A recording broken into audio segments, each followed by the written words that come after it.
보여주신 사건이 바로 이 부활의 사건입니다. 우리는 죽음을 이기시고 부활하신 그 소망을 믿습니다. 부활을 믿는 사람은 두려움이 없는 사람이고 절망하지 않는 사람입니다. 왜냐하면 죽음으로 모든 것이 끝나지 않는다라고 하는 것을 우리는 믿기 때문입니다. 주님은 부활하심으로 모든 사람에게 희망을 주셨고, 그리고 그 희망에는 어디에도 차별이 있을 수 없다라고 하는 것을 말씀하고 있습니다. 우리 그리스도인들은, 우리 교회에는 이 복음을 전합니다. 모든 사람에게 차별이 없는 그 복된 소식을 전합니다. 모든 사람을 사랑하신다고 하는 하나님의 그 음성을 우리는 들려주기를 원하고 있습니다. 어둠과 죽음은 빛과 생명을 이길 수 없다는 이 소식이 누구에게나 차별 없이 들려집니다. 우리가 어떤 상황에 처해 있다 할지라도 우리는 희망을 품고 살아갑니다. 주님께서 그 모범을 보여주셨고, 우리의 믿음의 선조들도 그 믿음에 따라 살다가 자신들의 삶을 다 마쳤습니다. 죽음을 넘어서서 승리하시는 살아계신 하나님에 대한 그 믿음이 우리를 새롭게 했고 2000년 동안 그 믿음을 이어져 오게 하고 있습니다. 오늘 제가 주보에는 신경 걸 좀 놓쳤는데요. 오늘이 우리 교회 창립 기념일이기도 합니다. 우리 믿음의 뿌리가 되는 하늘이 교회가 부활절에 시작해서 생명을 사랑하는 희망의 공동체로 살아가기를 선언한 날입니다. 지난 세월을 돌아보면 때로는 낙담하기도 했지만 또 희망이 그 낙담을 이겨왔고 또 우리를 지금 이 자리에 있게 하였습니다. 돌아보면 미흡한 점도 많이 있었습니다. 하지만 그 어려운 순간을 견디고 이겨내왔던 그 시간들이 축적되어 있습니다. 우리는 주님의 선하신 뜻을 행하는 교회, 또 주님께서 일으키셨던 그 부활의 역사를 믿는 교회, 그리고 그 부활을 우리 몸으로 실천하기를 다짐하는 교회이고 싶습니다. 그래서 주님의 손과 발이 되는 교회로 또 그 뜻을 잊지 않고 기억하고 전하는 그런 기억하는 교회로 우리가 살아오고 있습니다. 우리가 부활의 증인이고 또 우리 교회의 역사의 증인이고 또 앞으로 미래 세대에게 또 믿음을 전달해주는 전달자로서의 공동체가 되기를 소망하고 있습니다. 성경은 처음부터 어둠이 승리하는 것이 아니라 빛이 승리한다라고 하는 그 말씀을 선언하고 있습니다. 창세기 1장을 보시면 1장 1절에 태초에 흑암이 세상을 덮고 있었지만 하나님께서 그 흑암을 걷어내시면서 빛이 있으라 하시니 빛이 생겼다라고 선언하고 있습니다. 그런 점에서 우리 그 기독교는 언제나 흑암을, 어둠을 물리치고 빛이 승리한다라고 하는 역사를 선포하고 믿음으로 살아가는 종교입니다. 빛이 하나님께서 태초에 생명이 없었던 때, 모든 것이 메말라 있을 때에, 그리고 하나님께서 생명을 주셔서 온 세상에 생명으로 가득 채워졌다라고 하는 것을 창세기는 선언하고 있습니다. 하나님은 세상을 빛으로만 채우신 것이 아니라 어둠도 남겨놓으셨고 죽음도 남겨놓으셨습니다. 어둠과 죽음이 번갈아서 우리 삶에 영향을 끼치고 있지만 언제나 빛이 어둠을 이긴다, 생명이 죽음을 이긴다라고 하는 그 믿음을 우리들에게 전해주셨습니다. 주님이 십자가에 달리실 때는 해가 중천에 떠 있을 때입니다. 하지만 그 밝은 대낮에 어둠이 빛을 밀어냈다. 어둠이 덮여왔다. 온 세상을 덮쳤다. 이렇게 증언하고 있습니다. 그래서 성경에 낮 12시부터 어둠이 온 땅을 덮었다라고 말합니다. 그리고 주님이 십자가에서 죽임당하신 사건은 어둠이 빛을 덮어버린 그런 사건이었습니다. 그러나 부활은 그 빛이 무덤에서조차도 완전히 그 생명이 사라진 것이 아니라 다시 한번 우리에게 새로운 기회를 주시는 놀라운 사건으로 돌아왔습니다. 그때 어둠과 죽음이 예수를 죽음으로 몰아넣고 무덤으로 몰아넣었지만 하나님께서 그 자리에서 안 돼 라고 선언하시고 다시 빛과 생명을 되돌려 놓으신, 그래서 빛과 생명이 승리한 사건으로 우리에게 전해집니다. 오늘 사도행전과 고린도전서, 요한복음 모두 다 부활의 증인에 대해서 말씀하고 있습니다. 사도행전 10장에 베드로는 자신과 제자들을 부활의 증인들이라고 주장합니다. 그런데 그 부활의 증인이 누구에게 해당하는 거죠? 유대인만이 아니라 사마리아인들에게, 그리고 온 땅 끝까지 모든 사람들에게 그 제한이 없다라고 하는 것을 말씀하고 있습니다. 특별히 이 사도행전 10장은 이방인에게 성령이 임하셔서 이방인들도 역시 주님의 제자로 받아들여진 사건에 대한 증언으로 나와 있습니다. 바로 베드로야말로 정말 유대인의 사람, 내지는 처음에 베드로도 역시 이방인들에게 말씀을 전하는 것에 대해서 동의하지 않았던 사람입니다. 그러나 베드로도 변해서 부활의 증인이고, 또 부활에 대한 그 복음의 증인은 그 증언에 대해서는 제한이 없다라고 하는 것을 몸으로 체험한 사람입니다. 그래서 베드로의 삶을 보면 그가 어떻게 변화되었는가를, 또 우리가 또 어떻게 변화되어 갈 수 있는가를 보여주는 아주 모범적인 사례라고 할 수 있습니다. 베드로는 주님이 신뢰하던 아주 큰 제자, 수제자로서 우리에게 평가받고 있는 분입니다. 그러나 정말 주님께서 십자가에 달려 돌아가시기 그 전날 저녁에 어떻게 했죠? 나는 모른다. 나는 모른다. 나는 모른다 라고 3번 부인하던 사람입니다. 그리고 그는 자기의 그 부끄러움을 대성통곡하고 회개했던 사람입니다. 그래서 베드로는 3번이나 극구 부인하다가, 그리고 큰 소리로 자기의 죄가를 허물을 고백하고 울부짖었던 사람입니다. 그래서 그는 자신의 비겁함을 체험한 사람이고, 자기가 두려움에 얼마나 작아질 수 있는가를 체험한 사람입니다. 그가 변했습니다. 그래서 많은 사람들 앞에 용기 있게 증언자로 변했습니다. 그리고 사도 바울은 또 어떻습니까? 15장 8절에서 이제 보면 그는 가장 작은 자로 자신을 낮추고 있지만, 그리고 자기가 교회를 박해했던 사람이라고 하는 것을 증언하고 있습니다. 바울은 교회를 박해한 사람입니다. 예수를 반대한 사람입니다. 그리고 예수의 제자들에 대해서 죽어 마땅하다고 생각했던 사람입니다. 베드로는 도망자에서, 배신자에서 증언자로 변했고, 바울은 박해자에서 증언자로 변했다라고 하는 것이 오늘 사도행전과 고린도전서가 우리에게 전하고 있습니다. 이것이 부활이 만들어낸 놀라운 변화입니다. 요한복음에서도 막달라 마리아가 주님의 부활을 처음으로 전하는 사람이 되었다라고 하는 것을 우리들에게 보여주고 있습니다. 부활의 증인이라고 하는 말, 여기서 증인이라고 하는 말을 보면 법정에서 증거한 사람, 증거물 내지는 증인이라고 하는 단어입니다. 그런데 후대에 이 말은 순교자라고 하는 의미가 덧붙여졌습니다. 그 이유는 간단합니다. 법정에 가서 나는 예수를 믿는다라고 증언했기 때문에 결국 그는 죽임을 당했습니다. 그래서 증언자로 살았기 때문에 순교당한 사람, 그래서 순교자라고 하는 단어 그 의미가 더 덧붙여졌습니다.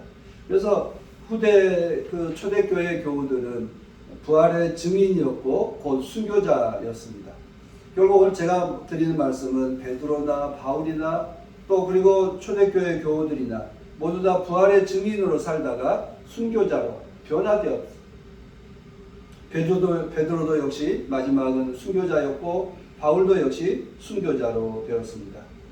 베드로와 바울이 변화되었듯이, 초대교회 교우들이 변화되었듯이, 오늘 이 땅에 살아가고 있는 예수의 제자들도 우리의 삶이 변화되어서 예수가 참된 구원자이시고 또 우리로 하여금 모든 사람을 향해 열려있는 하나님의 사랑을 증언하는 증언자로 살게 합니다.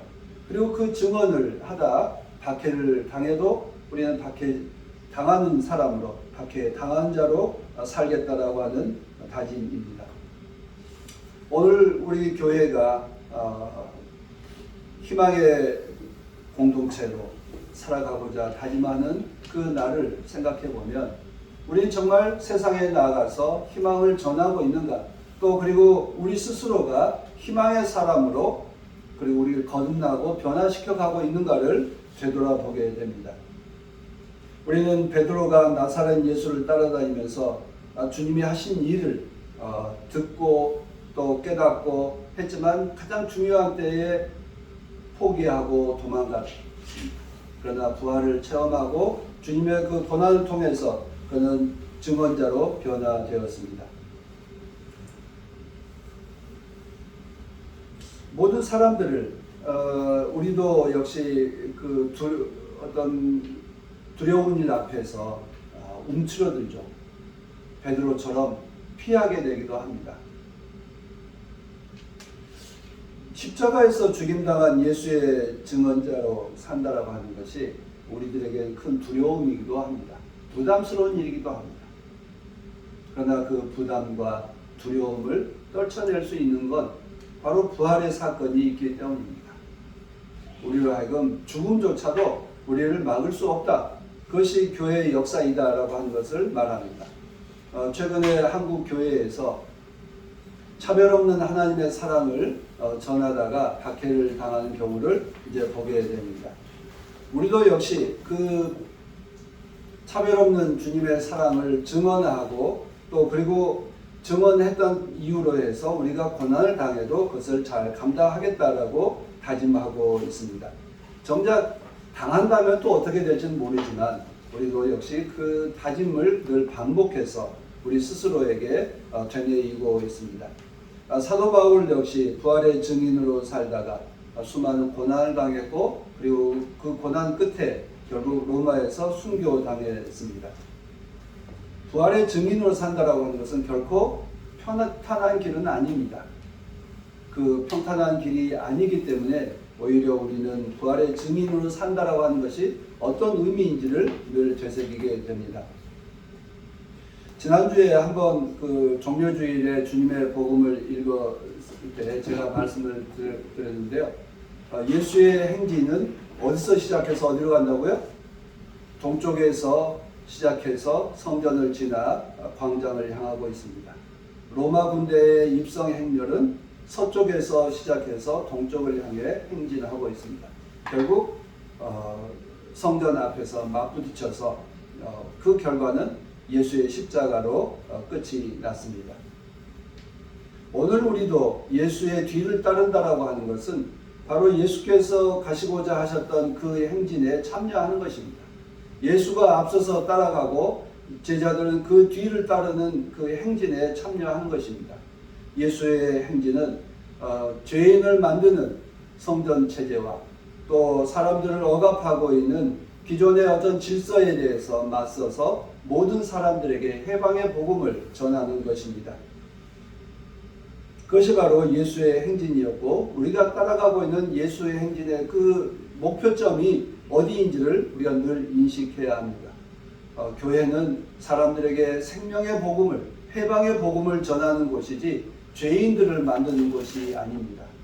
그런데 지금 현재 우리 한국 교회와 한국 사회는 정말 모든 사람들에게 자유와 해방의 복음을 전하는 사회입니까?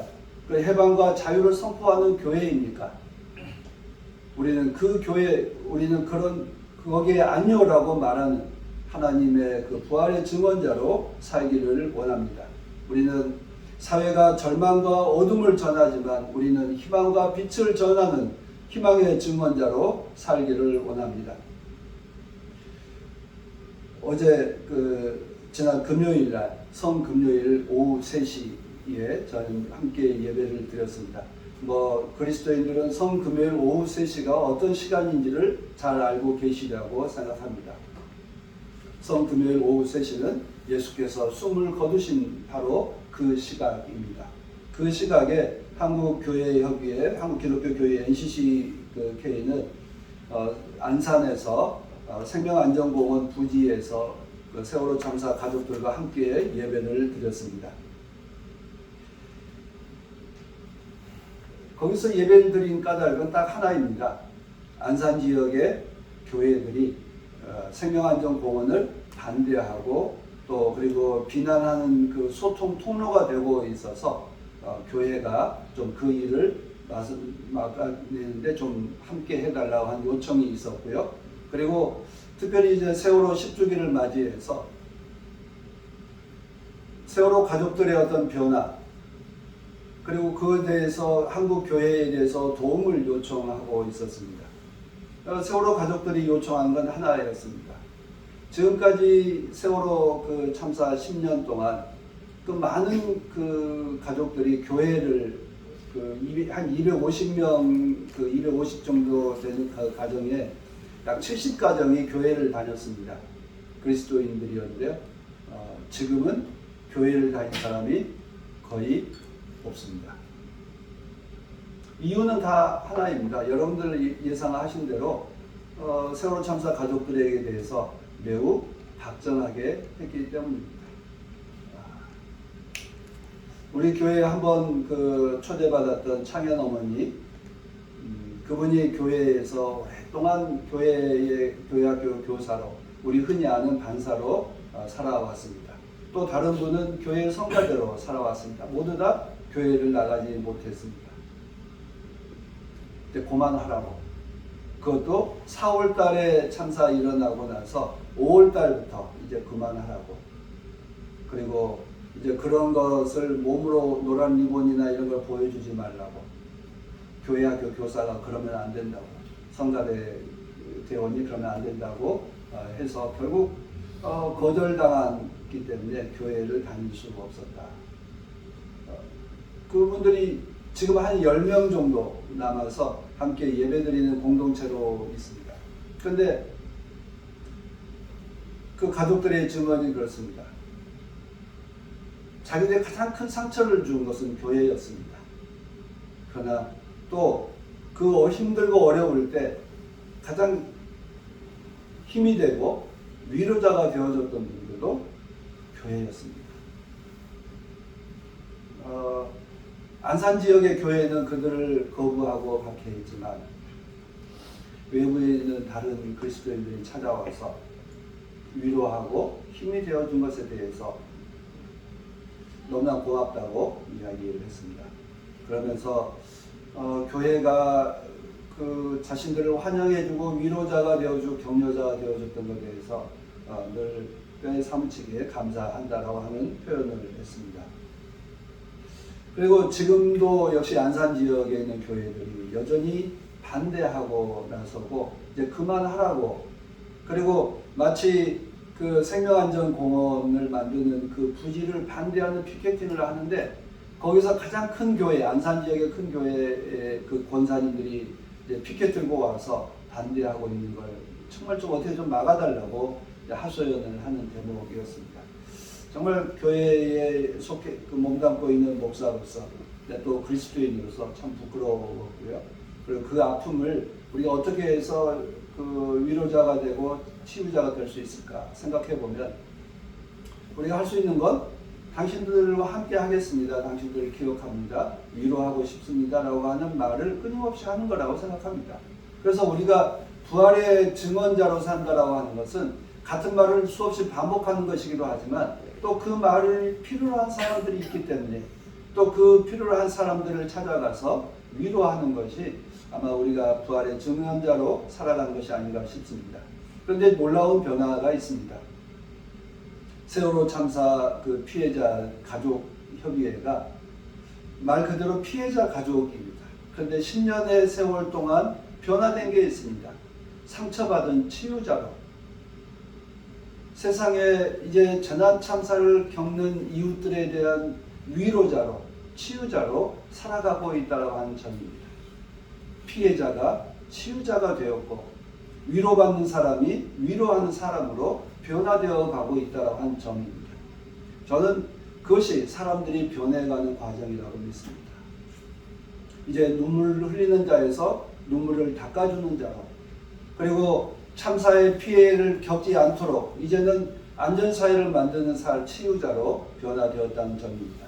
우리도 그렇게 참사에 대한 증언자를 도와준 것에 대한 힘이 있었구나라고 하는 그 생각이 있다면 우리도 그렇게 이제 증언자로 살아가는 일을 마땅한 일로 여겼으면 좋겠습니다. 그래서 마치 이제 그 총회장님하고 총무님이 오셔서 그 가족들과 간담회 하는데 제가 제안을 했습니다. 4월 16일 전후로 해서 세월호 참사 기억 예배를 함께 전국교회가 드렸으면 좋겠다. 그리고 전국교회에 노란 현수막을 게시하면 좋겠다라고 제안을 드렸는데 그게 금요일인데요. 어저께 토요일 날 바로 전화가 왔습니다. 현수막을 만들 수 있는 기본적인 이미지 파일을 좀 많이 좀 달라고, 그리고 그 글귀를 좀 정리해 달라고 요청을 해서 협조를 하고 있습니다. 그래서 우리가 그 만들어낸 작은 변화들이 우리 기장교회를 통해서 전국교회로, 또 전국에 있는 기장교회를 통해서 한국 사회에 더 많은 그 영향을 끼쳐가지 않을까 싶습니다. 그런 점에서 우리가 부활의 증언자로 산다라고 하는 것이 어떻게 보면 작은 일 하나에서 더 큰 변화로 이어져 가게 할 것이라고 믿습니다. 우리가 낙담하고 있는 사람들에게 희망을 전하고 죽음의 두려움에 살고 있는 사람들에게 부활의 기쁨 소식을 전한다라고 하는 것은 우리에게도 우리 스스로도 힘을 얻는 것이고 옆에 어려움을 겪는 사람들에게도 힘을 주는 일입니다. 우리가 그 부활의 증언자로 살아가는 것을 큰 기쁨으로 그리고 큰 소망으로 여기며 살아가는 우리 교회가 되고 우리 참된 그리스도인이 될 수 있게 되기를 간절히 소망합니다. 부활의 증언자로 살아가는 우리의 모습을 그려보면서 함께 침묵하며 기도합시다.